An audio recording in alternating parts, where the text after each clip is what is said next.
Bonjour à tous, j'espère que vous allez bien. On va parler aujourd'hui du Fibonacci et plus particulièrement de la zone de l'OTE et comment s'en servir sur les marchés. Bon visionnage.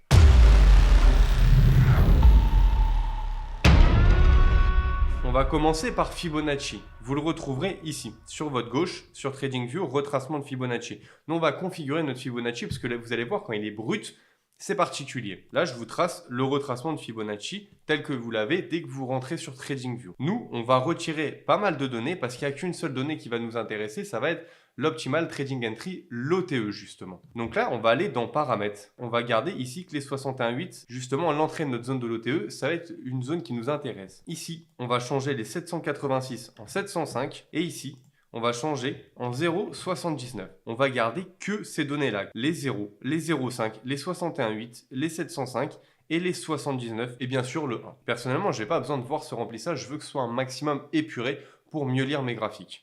Donc à partir de ce moment-là, je vais retirer l'arrière-plan. Vous voyez, comme ça, j'ai que les données. Et aussi, personnellement, vu que le graphique se défile de la gauche vers la droite, je vais mettre mes chiffres, vous voyez, mes données, mes pourcentages, je vais les mettre à droite. Et ici, je vais tout simplement mettre, vous voyez, mes niveaux, je vais les mettre au milieu et à droite. Comme ça, vous voyez, ici, c'est beaucoup plus lisible. Alors là, on vient de voir comment configurer son Fibonacci. Maintenant, on va voir justement l'Optimal Trading Entry et comment s'en servir. En fait, le but va être de trouver une impulsion qui arrive sur une bonne zone, après avoir pris de bonnes liquidités. Et ici, l'objectif va être de mettre un Fibonacci du plus bas vers le plus haut de notre structure de marché. Vous voyez, ici. La zone de l'OTE, elle est comprise entre les 61,8 et les 79 avec un niveau médian qui est au 705. Donc nous, notre objectif, qu'on va avoir une grosse impulsion et qu'il y aura des choses qui vont être laissées comme d'un déséquilibre, un FVG ou un order block, on va essayer de positionner un ordre sur le plus bas, justement, soit sur les 61,8 si on n'est pas ultra gourmand, soit justement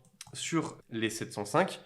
Personnellement, je me protège tout le temps d'en bas. Il y en a qui viennent coller juste la zone de l'OTE, mais il se peut qu'il y ait des fois, il y ait des petites mèches qui viennent sortir. Donc personnellement, moi, je me protège du plus bas. Et après, je vais chercher un objectif qui sera prédéfini. Donc ça va être notre objectif quand on va jouer avec la zone de l'OTE. Ça va être d'aller chercher une impulsion, d'aller chercher un retracement dans notre zone de l'OTE pour potentiellement prendre la continuation, qu'elle soit haussière ou baissière. Quand c'est le cas d'une tendance haussière, je le tracerai tout le temps de bas en haut pour que mes niveaux soient vers le bas. Et quand on sera dans le cas d'une tendance baissière, je les tracerai de haut en bas. Comme ça, ils seront aussi au bon niveau. Maintenant, on va passer sur les marchés pour voir des cas concrets. Ici, on voit qu'on a eu une grosse impulsion baissière avec des déséquilibres qui sont laissés, qui sont venus nous créer un plus bas. Donc là, potentiellement, on peut tracer un Fibonacci, prendre notre zone de l'OTE. Là, on a déjà fait un retest dans la zone de l'OTE. Bon, si on l'a loupé, on peut toujours tenter de le mettre même légèrement au-dessus, mais bon, au moins sur le même point.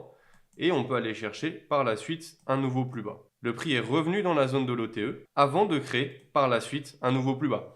Là, on voit dans le cas d'une tendance haussière qu'on est en train de recréer un nouveau plus haut. Vous voyez ici, on recrée une nouvelle expansion haussière avec un déséquilibre à ce niveau-là. Mais ça, on pourra le voir dans une autre vidéo. Dites-moi dans les commentaires si ça vous intéresse d'en parler dans une autre vidéo, justement tout ce qui est déséquilibre et comment optimiser ces zones de l'OTE. Ici, vous voyez, mes 61,8 ont déjà été retestés. Donc personnellement, on peut aller chercher un niveau qui est légèrement en dessous, qui correspondra à d'autres choses à ce niveau-là. On peut aller chercher soit sous la mèche, soit au niveau des 705. On se protège toujours du plus bas et on va chercher un nouveau plus haut ou un objectif qui est beaucoup plus haut. Là, on voit que le prix, il est venu retester notre zone de l'OTE, sortir cette mèche-là. Vous voyez, mais on aurait pu très bien rentrer là. On aurait même pu peaufiner, mais bon, ça, c'est pas le sujet de la vidéo. On peut toujours peaufiner ses trades.